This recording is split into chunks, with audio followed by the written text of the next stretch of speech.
possibly another person that was Steve. Okay. Good morning. Hi there. City staff, would you want to put your contact information in the chat if you haven't already? For the applicant. By the way, my name's Claire Hughes. I'm the planner, so I'll be coordinating the meeting.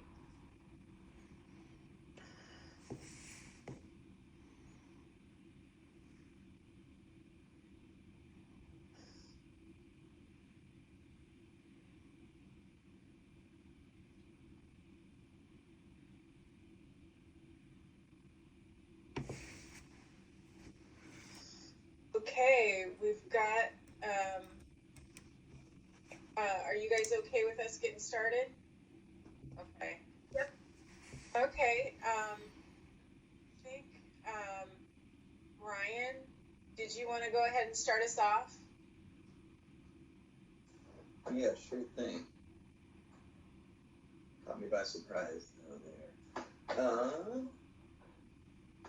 Let me share my screen with you here. Alright, let me know when you're seeing that. Yep. Alright, cool. So water's going to be available to your proposed parcel 1 from the 6-inch ductile water main in southeast Raymond here, and the 8-inch ductile water main in southeast 76th Avenue. And then water to your proposed parcel 2 over here will be available from that 6-inch ductile iron main in southwest Raymond Avenue. Site is currently served by a 5/8 meter on a 3/4 service. Static water pressure is estimated around 67 to 84 psi at 233 feet of elevation. To your question about the duplex or quadplex, whatever it may have been, can be served by 1 meter. That's perfectly acceptable as long as they're all in the same lot. We do encourage different separate meters for separate residential units, doing a header service or something like that, but that's your call. Besides that, there really isn't much for water on this one unless you had any further questions.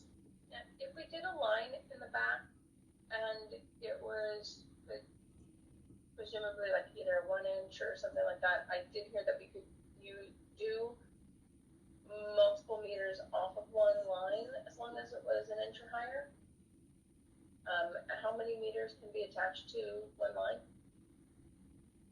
We do header services. We could do up to 4 on a 2-inch service. Okay. Yeah. That's cool. I'll put links to our header services and all that, the details for you to look at for that. Yep. And then 2 on a 1 inch, I believe it is. Yeah, you can do that as well. I think they're shying away from those in the RS permits, but I'm not 100% yet on that. Okay. Yeah. All right, I'll stick around in case anything pops up. Okay. The next one would be Neil from Urban Forestry.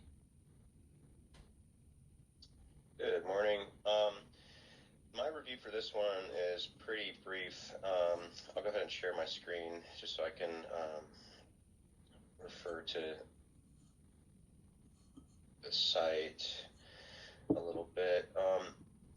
It looks like a public works project would be triggered, looking at some of the other reviewers' remarks, and so we'll want street trees planted as a part of that permit process, and it's 1 street tree for every 25 linear feet of frontage, so there's 50 feet of frontage along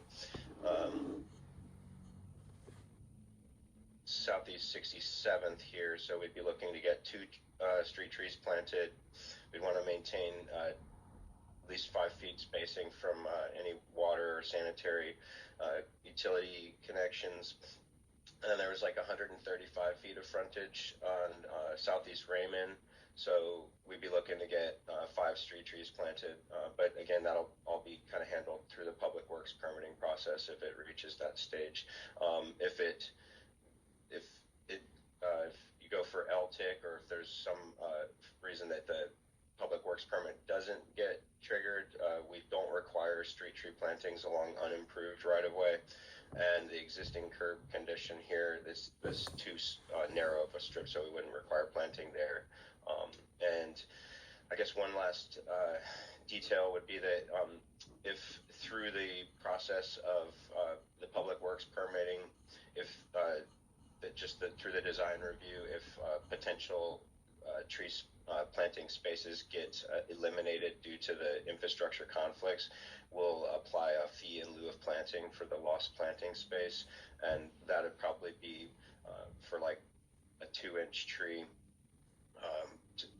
at $450 an inch for this type of development. So it'd be like $900 per lost planting space, and that is pretty much all I've got at this stage. Any questions? So for the signs for the 450, is that for any street tree? It's go ahead, continue. No, So Go for it's kind of like a set price per inch that we use to calculate various different mitigation fees in lieu of planting. And in this case, so you're not looking to ask to remove trees, so we're not looking for mitigation, but there are potential planting spaces that through the through the development may be eliminated, and that's what we'd be looking for that fee. And the 2 inches is just based on like multifamily dwelling. It's 1.5 inches for a single, up to 3 family, and then there's multifamily, and then there's commercial, which it's like 2.5 inches. So does that answer your question? kind of, and that would be if we lost the planting strips that we had. What about if we just didn't have, because like the house is going to be one that we might not have any planting strip area right there. Would that also be like if you're wanting 5 trees and then we can only have the space to plant like 2 or 3 of them? Would that be come into effect or no? Yeah, I mean, so it basically, the trees are only going to be required to be planted if there's right-of-way improvements that get triggered. So, and if they do get triggered, the standard right-of-way configuration is set up to allow to accommodate street tree planting. So in other, so if it gets improved along Southeast Raymond, there's going to be, a planting strip, a sidewalk, and a frontage strip. So we'd be looking to plant in that, the strip nearest. My question is, if we do have right-of-way improvements, but they're not, just because the house is so close to the line, if in an area they're not, like they don't have a planter strip or something like that, are we going to be penalized for not having that planter strip? That's a good question. I'd have to look into that and get you a response. But yeah, you may be. The answer is maybe, but I don't. I can't give you a complete answer, but I can look into it and get back with you. I'll email you. That's fine. It's just like I want to know what kind of fees and costs we're looking at beforehand as much as possible. Sure, absolutely. Yeah, I'll look into that issue and get you an email response. Okay, awesome. Thank you. Okay, so next up, Ella or Tyler, which one of you wants to go first? I should probably go first. Okay. Okay, hi everybody, Tyler with PP&D of Transportation. I'll be going over the transportation improvement requirements. So for this standard land division, it does reach our threshold in our administrative rule for frontage improvements as an increase in trips. We'll be looking at the full development potential on both the lots. Both Raymond and 67th are actually city maintained streets, so they are eligible for all the middle housing infill options. So with that said, let me go over the standard improvement requirements. So Southeast Raymond is a very narrow, about 17 feet wide, paved street, no curb, no sidewalk. Let me share my screen real quick.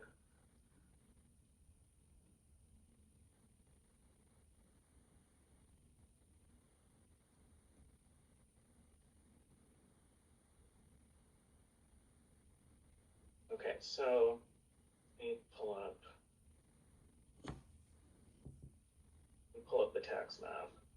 Okay, so here along Southeast Raymond, we have a total of 30 feet of existing right-of-way. The third electric addition, back in the 1920s, when this was subdivided, they dedicated 20 feet towards Southeast Raymond. In 1954, 10 feet roughly was dedicated from this property. For a standard street improvement, we need 54 feet of right-of-way. And when we look at where we were going to require dedication, we're going to look at who's already dedicated, because each side needs to give half of the right-of-way requirement. So for this site, they've already given 10 feet. Half of the requirement is 27. So we would be looking at a 17-foot required dedication for standard street improvement, if you so choose to do that. Now, the site is on an uncurbed segment, and it's only 2-lot land division. So it is eligible for paying into the LTIC, which is the Local Transportation Infrastructure Charge Fund, in lieu of providing improvements on the site. If you decide to do that route, LTIC still requires the dedication, because there is the possibility in the future that the city would pay to improve the street frontage. It seems very unlikely that we're going to get a standard through street from Raymond to 68th. So we would be able to entertain something different in terms of what that dedication would be required under LTIC. We were thinking what would make more sense would be have enough room for a 6-foot curb tight sidewalk instead of the full half street improvement requirement on Southeast Raymond. That would have to be done under what's called a Public Works Alternative Review. So if that gets approved and you decide to go through LTIC, not only would you have to pay the fee, but you would have to do the dedication of 6 feet, and we would do the dedication around the existing house if there isn't enough room. So any questions on that so far? It was a Public Works what? Public Works Alternative Review, and I'll put a link in the chat too. You can take a look at that before the notes come out. Now on 68, we only have about 1.5 feet of frontage and a 5-foot sidewalk. The standard is 4-foot frontage zone, 6-foot sidewalk, and a 1/2 foot frontage zone. So we would need about 4 feet of dedication along Southeast 67th to put in those standard improvements. That's not an LTIC eligible street, so it would have to be done under a Public Works permit, because the corner would need to be constructed to meet ADA. So that would have to be done under a Public Works permit. So you'd have to pay LTIC and you'd have to get a Public Works permit for the other frontage. Now, with all that said, there are new rules that we have that could possibly avoid you having to do any of this, but it's going to change your development proposal a little bit. We have a new administrative rule for when frontage improvements are required, and that kind of ties into some of the new rules under the zoning code. It's TRN 1.30 is the administrative rule. TRN. TRN 1.30. Okay. So there are exemptions from the increase in trip threshold. So one of them is the middle housing conversion. If you retain the existing house and you add 2 existing units, you're exempt from both the trip increase threshold and the significant alteration threshold. You don't have to provide any improvements, and you also don't have to pay into LTIC. You could do this through what's called a middle housing land division if you wanted to divide the property afterwards.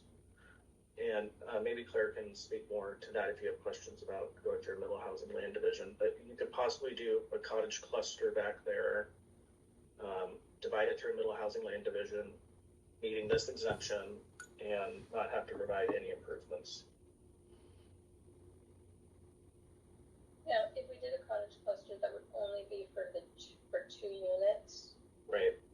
It would only be for 2 units, but you would avoid payment into LTAC, public works permit and all that.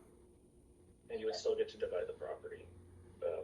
So, you know, you'll have to kind of see what makes more sense financially, given the cost of both, you know, the public works permit, paying into LTAC. That would be the requirement for an MHLD if you want to avoid this. There's also no transportation-related approval criteria for a middle housing land division. So in terms of transportation requirements, it's very minimal. We would just sign off on this and you would move on.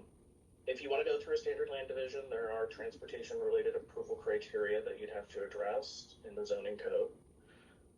We do not require a traffic study to be prepared, just a written narrative that addresses all the approval criteria in the land division chapter for right-of-way improvements. Let's see. Any questions so far? So potentially with a public works alternative review, on Raymond, we could do a 6-foot curb type. Now the 6 foot, is that just the sidewalk, or does that include the curb as well? Well, so to clarify, if you choose not to pay into LTIC, LTIC says that you have to provide the standard half-street improvements. You can't have an alternative. Okay, If you decide to pay, if you pay into LTIC, then we can modify the amount of dedication through public works alternative. Okay, so we would pay into LTIC, and it would let us have a 6-foot dedication instead of 17. Right. And then we can base our zoning off of the 6-foot dedication. Right. Okay, awesome. Yeah. Do you have a ballpark for what LTIC will cost? Let me take a look. So they just changed the fee.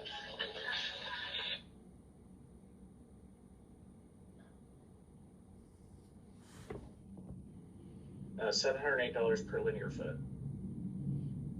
$708 per linear foot. Yeah. So that would be whatever it is, 100 by 50 then. It would just be on the segment that doesn't have the curb. Oh, okay. So just on the Yeah. side. Just go on the side.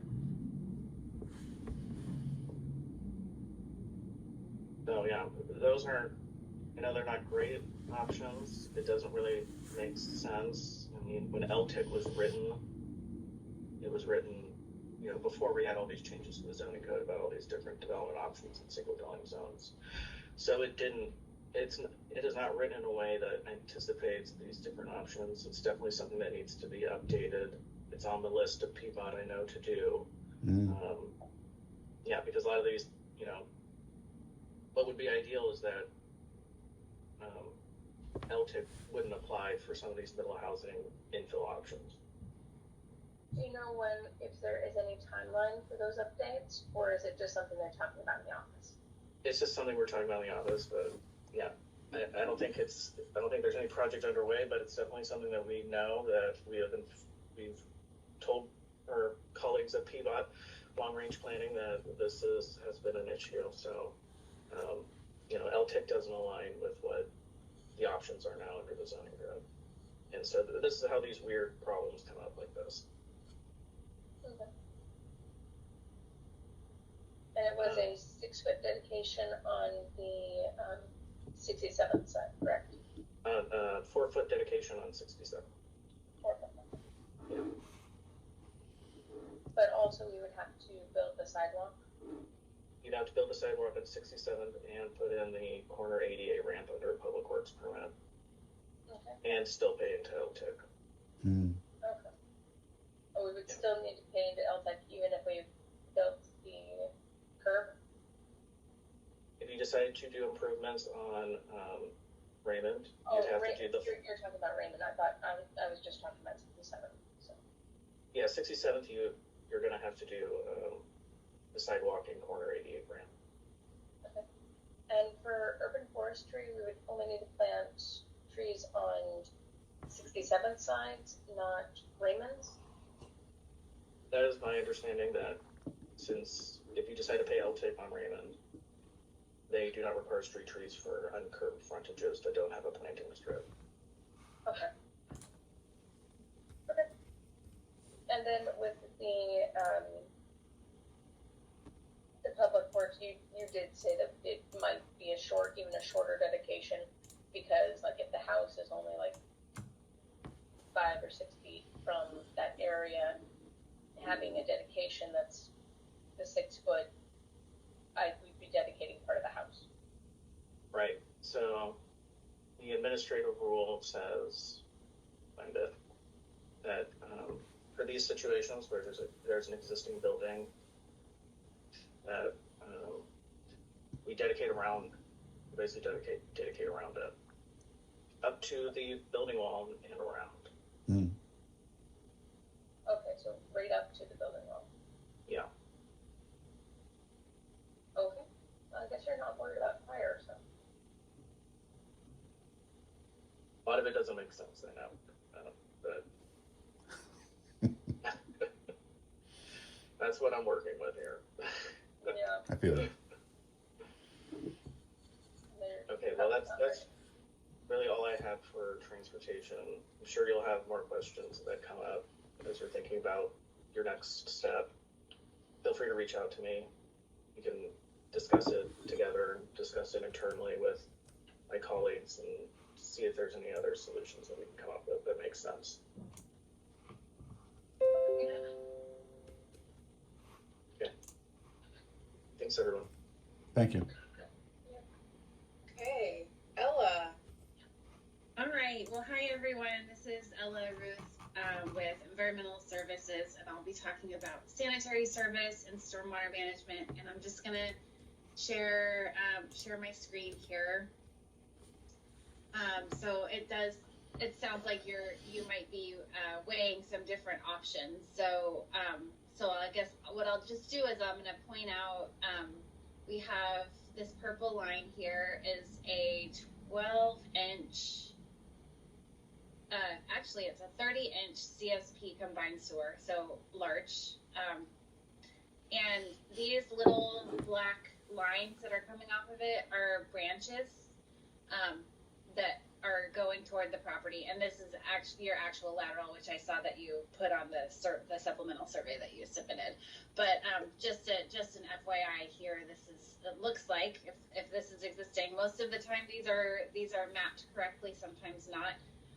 But it looks like you have 2 branches that are going onto the property as a whole, in addition to your main lateral here. So that's pretty good news for you. If they're the right size and condition, you could just tap into those instead of having to make a new tap to the combined sewer. I have the as-built number that I'm adding into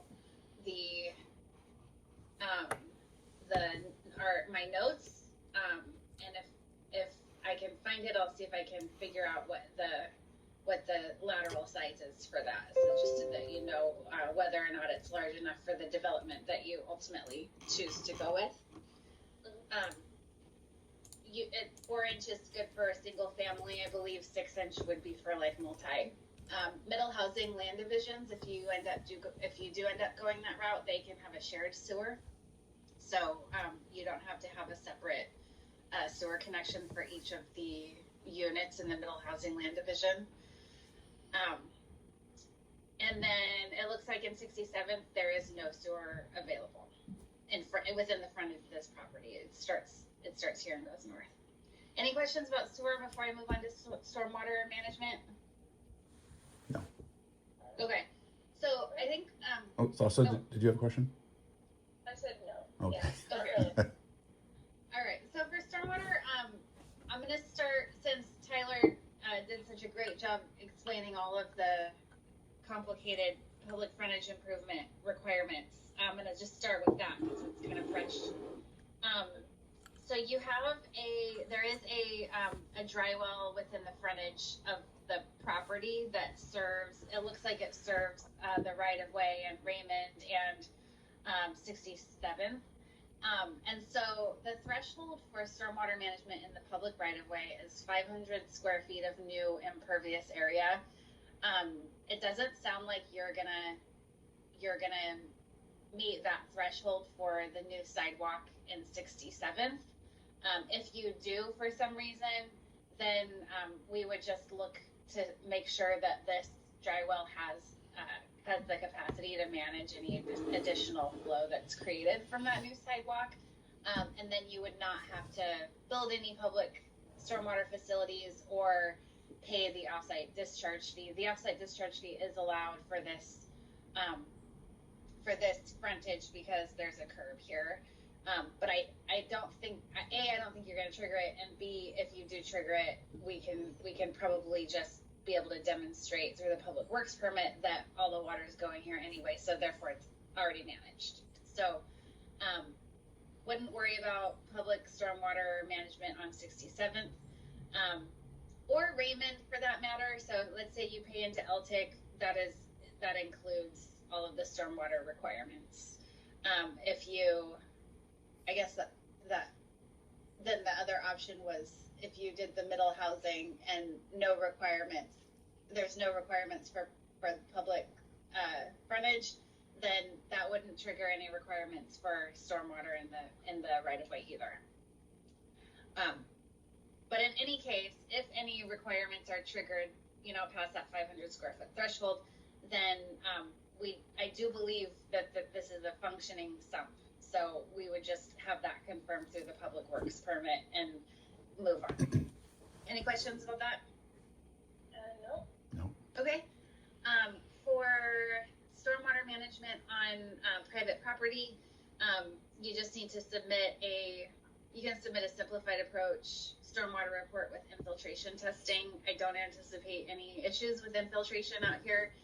So it sounded like you're planning on a dry well for the new development. Totally great. You just need to do that infiltration testing to confirm that the rates are good enough for the dry well, which I'm pretty sure they are. And then If it's anything like mine, which is only about 10 blocks away, it's fine. yeah, it's like all sandy rock out there. It just water disappears. And then I think the last thing that I want to bring up is okay, so whether you're doing just a regular land division or a middle housing land division, you'll want to show where these downspouts go. Like if they go to the surface, which direction of flow. If they go underground, show that piping. We just want to make sure, like, let's say you continue down the road with the parcel 1, parcel 2. We just want to make sure there's not like a dry well over here serving the existing house. So any kind of all of the existing stormwater systems for the existing house need to be shown, including their final discharge location. And if there is a dry well over here that's serving the existing house, then there's some retrofit options that we could discuss. I guess we could get you could call me, or we could talk about that once you know, unless you already know that do these just go to splash blocks? Yes. Or, Yeah. okay, perfect. So then just show the splash block and direction of flow. This one right here, is there a basement? No. Okay, so it needs to discharge 5 feet from property lines and 2 feet from the house. And so it doesn't look like you have enough space to discharge flow to the east. You can't really just discharge it into the right of way, especially with that, with the dedication you're going to have to do. So you might have to reroute this downspout, or if you can show that it just goes to the west along the property, like in the middle here, I think I would be okay with that. That's the only one that I'm really concerned about, though. The cleanest way would be to reroute it so that it goes somewhere where there's plenty of space and away from the new property. Yeah, I would have a question kind of piggybacking on that with actually CBOT, because if we had to do that, it's probably going to be outside the house. If we have to dedicate everything up to the wall line, how is that going to affect us in that regard? Yeah, good question. So you're removing this garage here? It'll become a storage. Okay. Like an exterior storage, but yeah, we're basically going to cut be in line with the house. So I think, one option would be to take this downspout and move it over here, but then I guess you're kind of running into the same 5-foot issue. You could, And that'd be a longer way to have to go because we have to route it all the way around the property and then because we have to discharge it basically in the front yard. I think, I just can't go back. Okay, yeah, so I think that if you can't route it over here, depending on the future shed garage situation, if you can't just put the downspout on this end, that's not gonna work. Then you would likely have to pipe it around to the front yard. If you did a middle housing land division, sometimes I've seen people, if you build the new development back here, I've seen people join the dry wells and have a shared dry well, and that means you need the maintenance agreement and that retrofit needs to occur before final plat approval Yeah. of the shared dry well. Once we cut that garage in half, we might be able to jog it around the corner and push it out the other side of the building. Okay. Yeah. So there's a couple options. You could pipe it to the front. You could figure something out over there, or you could do a shared dry well with an easement and a maintenance agreement. Any more questions on that? Okay. Okay. That is all that I have then. Feel free to reach out as you decide what you want to do you can call me again. I'll be here. Thank you. Okay, thanks. Okay, so site development is not coming to the meeting, but they did leave me some notes to relay to you. So he said the site is flat and not mapped with a flood hazard or liquefaction hazard overlay. Plumbing records show the existing residential structure was connected to public sewer at the time of building construction. Site development would be happy to schedule a separate meeting if the design team has questions regarding erosion control plan review requirements or geotechnical engineering requirements, if the work includes basement excavations adjacent to property lines or existing buildings. And that's from Jason Butler Brown. He's the engineering supervisor. So it doesn't feel like there's any cesspools or anything like that on there? That's not in our records. Because those are lovely things to find. Yeah. And then, so for my part, you've been hearing kind of the difference between the traditional land division and the middle housing land division. And as you're probably gathering already, if you hadn't to begin with, there's a lot more regulations doing a traditional land division prior to residential infill development. The first thing I would say about the plans you submitted is it looks like for the fourplex, to meet the 33% minimum visitable units, we'll need to have 2 visitable units, not 1, because you have to be at least at 1/3 visitable units, and so you either have to meet or exceed that minimum requirement.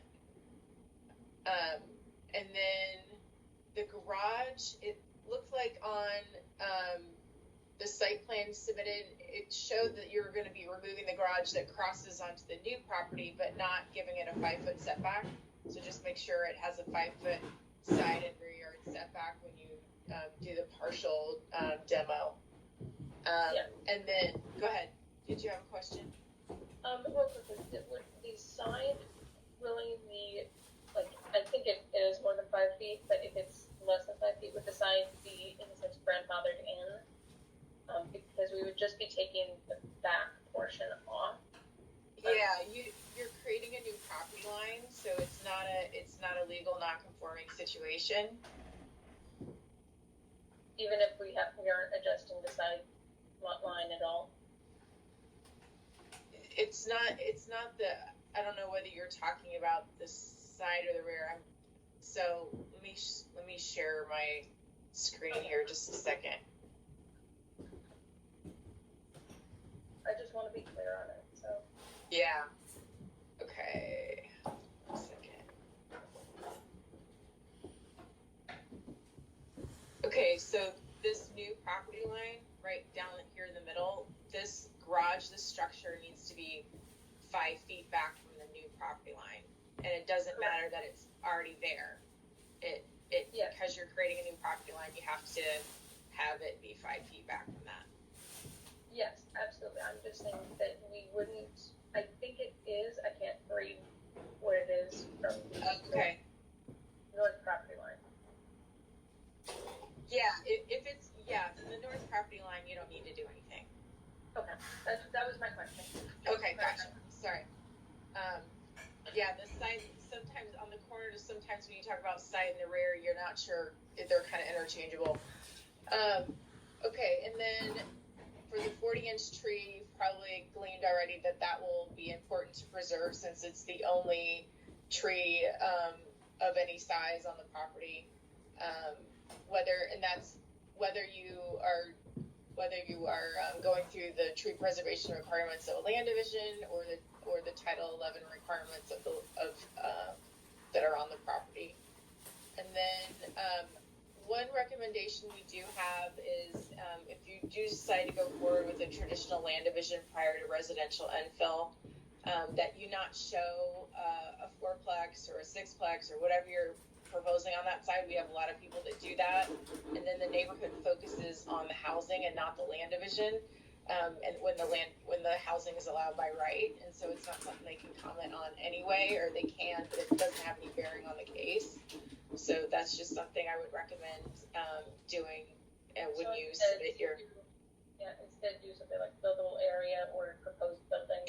You can. It's a conceptual development plan, so you can propose one house, you can propose just a box and say residential development, and so that you're showing that you're going to meet setbacks, and that's kind of can be the end of it. You're not required to build, what you're showing in the conceptual development plan. And then the one thing I'm not saying that there's a wrong or right with this, but what we typically say with residential infill is that people will build a 4-plex or a cluster housing development and then come in and do a middle housing land division. I understand the reason of doing the traditional land division first, but you're adding on at least a year to the front end of the project when you can divide the property just as much or more with a middle housing land division during or after construction of the units.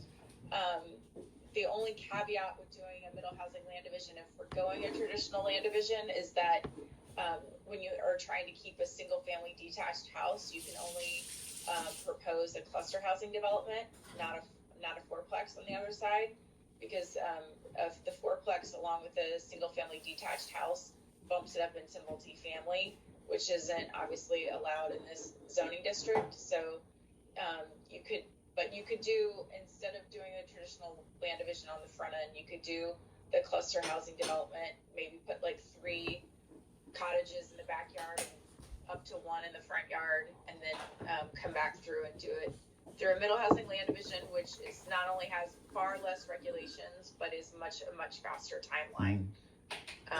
Could we go ahead? Curious. For the cluster housing, can they have shared walls? No, they'd all have to be detached. They have to be at least 6 feet apart. Okay, even if so 2 of them can't be touching. That's correct. Okay, just wanted to clarify on that one. Yeah. And then, was there another question? I thought I heard something. If we did the clusters in the front yard and everything you're saying, would we have to divide the land? No, you don't have to. Interesting. Okay. It's just a lot of people do because they want to sell those fee simple lots to their future customers. And then you can only have 1 unit per lot in a middle housing land division. If you okay, I kind of went over some of the stuff I have in my notes here. You have to have the new homes reviewed and pretty much ready for construction before you submit for your middle housing land division, if you choose to do that. And then there's no way you can fit this number on this property, but you can have up to 16 cottage clusters on the lot, but the only limiting factor is having to meet the development standards. So things like building coverage, floor area ratio, common outdoor area, things like that. So that's just a possibility. And then one thing that we don't see a lot of, in fact, is the first time we've seen this in conjunction with the middle housing land division, or with the land division that has to do with residential infill, is having the fourplex go vertical, or however you want to call it. Usually on these sites, if somebody does a land division prior to doing a fourplex, the fourplex is for townhomes, so that then they can come back in and do the land division rather than having it be more of a condo situation. Right. So just thought I would throw that out there too. And you're saying like the design we have, we would have to redesign it so that we can get 2 visible units in there. Yeah, since you can only have 1 unit per middle housing land division lot, if you wanted to divide it up afterward, it would have to, instead of doing the fourplex that you proposed, it would have to be a townhouse style instead of having condos, basically. Hmm. And for the cottage clusters, is the visitability still in effect with cottage clusters as well? Yes, yeah. You have to have a third of them be visible. Is that front yard big enough for one? Depending on the size, yes. Interesting. Yep, exactly. Because I believe they don't have a really minimum size requirement, just they have to be livable, of course. And if we did that, kind of a random question, does that change what we have to do for the setbacks and the curb on Raymond?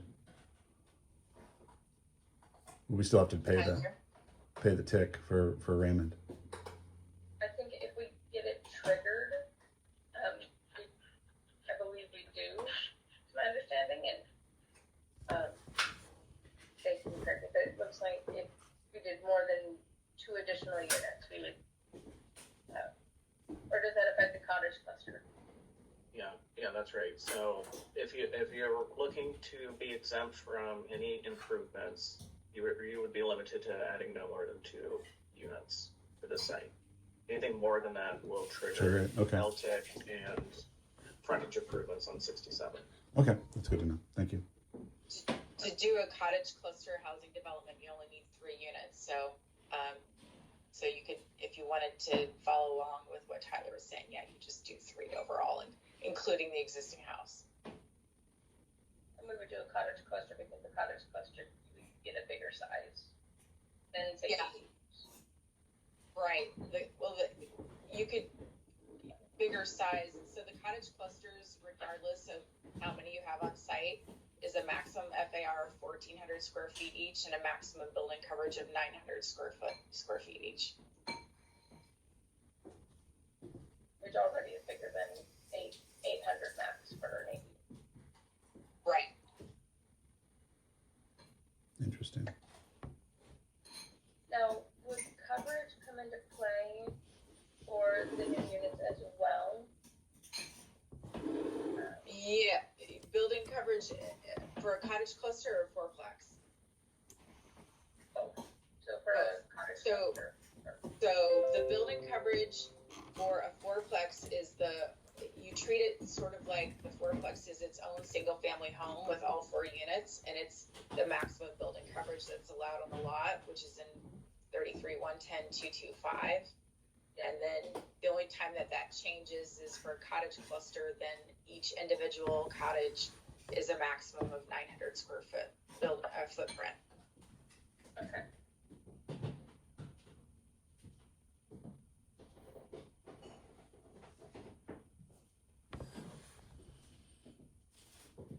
Any other questions?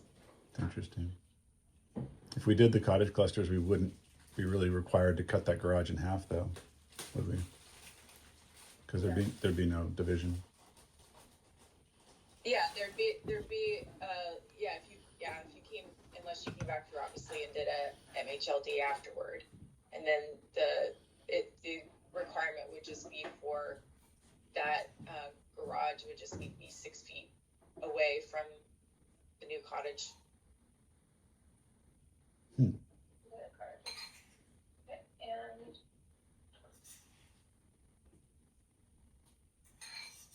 I had another question and it flew out of my head. That's okay. You can always follow up with us.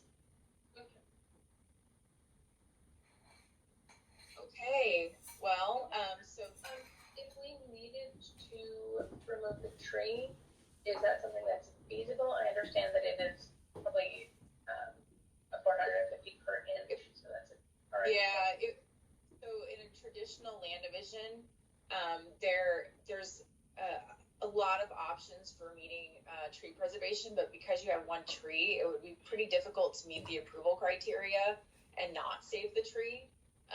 I can send you the tree preservation section if you want to review it in detail and have follow-up questions. But usually if you can't save the tree, there's more of a mitigation factor, and you end up planting trees instead of paying a fine. The fine that you're thinking about is through Title 11 if you don't go through the traditional land division. Okay. Yeah. One concern about it is it's a bit of a fall hazard. It's so tall. If it does go towards the houses, it's going to take them out. Right. With Title 11, you're required to preserve all trees 20 inches or greater on site unless an arborist deems the tree dead, dying, or dangerous. You would have to have a performance root protection zone to be able to develop on parcel 2. And then you're correct. The fee in lieu for not saving the tree is about $450 per inch. And then you would also, because it's greater than 36 inches in diameter, you would also have to send out notice to the neighbors before cutting it down. But that's with Title 11, which is separate from the tree preservation chapter in the Land Division Code. Okay.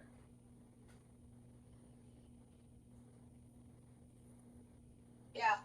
Sorry, I hope you can't hear that. My cat is throwing a fit in the next room. That's good. Unless you have any other questions, we'll probably just end it here, and then you can contact us individually if you have follow-up or think of something after we close the meeting.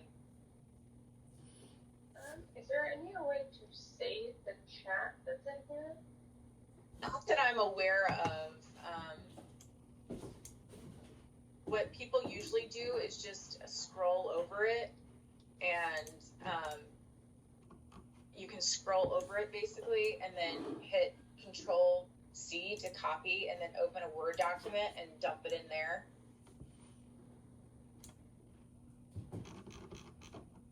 That makes sense? Yeah, I'm copying the links. Is that what it is? Copying links.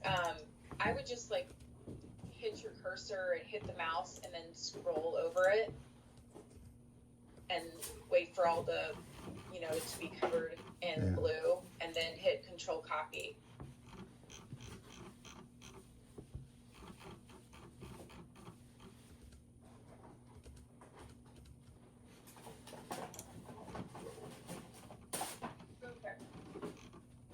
Okay. All right. Well, thank you guys. It was good to meet with you today, and hope you enjoy the rest of your week. Yeah, thank you so much. Thank you very much. Okay. Bye-bye. Thanks, everyone.